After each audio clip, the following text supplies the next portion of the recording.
Hi, I'm Jeff Altman, the Big Game Hunter, and this is one of my daily videos designed to help you with locating your next job. And the subject of this one is when to follow up, how to follow up. Now, there's a pretty common school of thought that is correct about sending a thank you note immediately after the interview. But to me, the follow up really starts at the end of your interview when they're about to wrap it up and they're trying to say any final questions, or the interview is ending. And one of your questions needs to be, when do you expect to finish this round of interviews?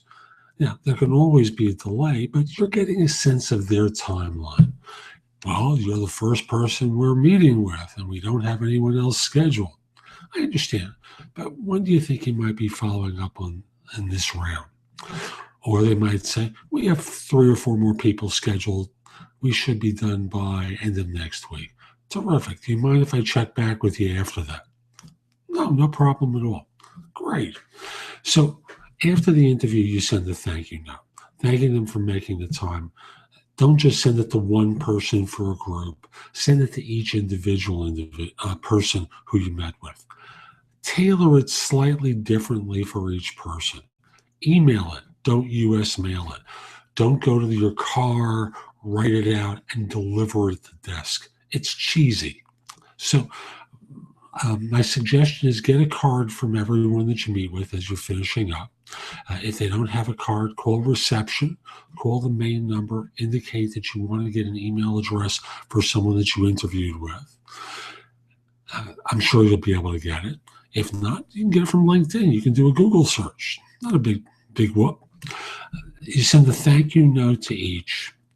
And then once the date approaches, if you haven't heard anything, I know the convention is you stay in touch by sending an article. I don't like that idea because I've heard from too many managers who told me, what are they sending me this about? I don't get this. And it becomes a turnoff to them. And that's obviously not what you want to do. You get to the point where you're expecting to hear. If you're working through a recruiter, contact the recruiter. If you're working directly with the firm, contact the firm. If the recruiter isn't getting back to you, maybe that's a signal that the firm wasn't interested or that he or she doesn't know. Give it a day, contact the firm directly. When all is said and done, the message that you might leave is, hi, when we met, you mentioned you'd be done with your round of interviewing around now. Hadn't heard anything. Have things been delayed at all? Have things been delayed at all is really where you should end it.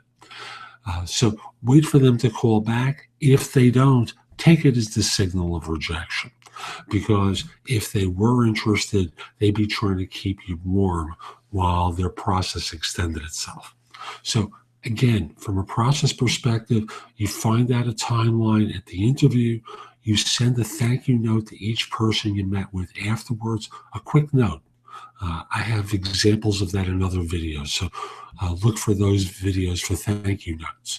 Then from there, follow up, not on the day, but the day after they told you that their interview cycle would be done, just to check it. Hi, I just wanted to see where you stood on the interview. Has there been a delay? And then wait for them to call or not. All the while, you continue to interview so that you're not depending on this one firm for whether or not you're going to be landing a job. I'm Jeff Altman. Hope you found this helpful. Visit my website, thebiggamehunter.us. There's a lot more there to watch, listen to, or read to help you find work more quickly. And if we're not connected on LinkedIn, send a connection request at linkedin.com/IN/thebiggamehunter. I accept connection requests from people worldwide, except if you look like a spammer or scammer, except if you're a third-party recruiter. I'm Jeff Altman. Have a great day.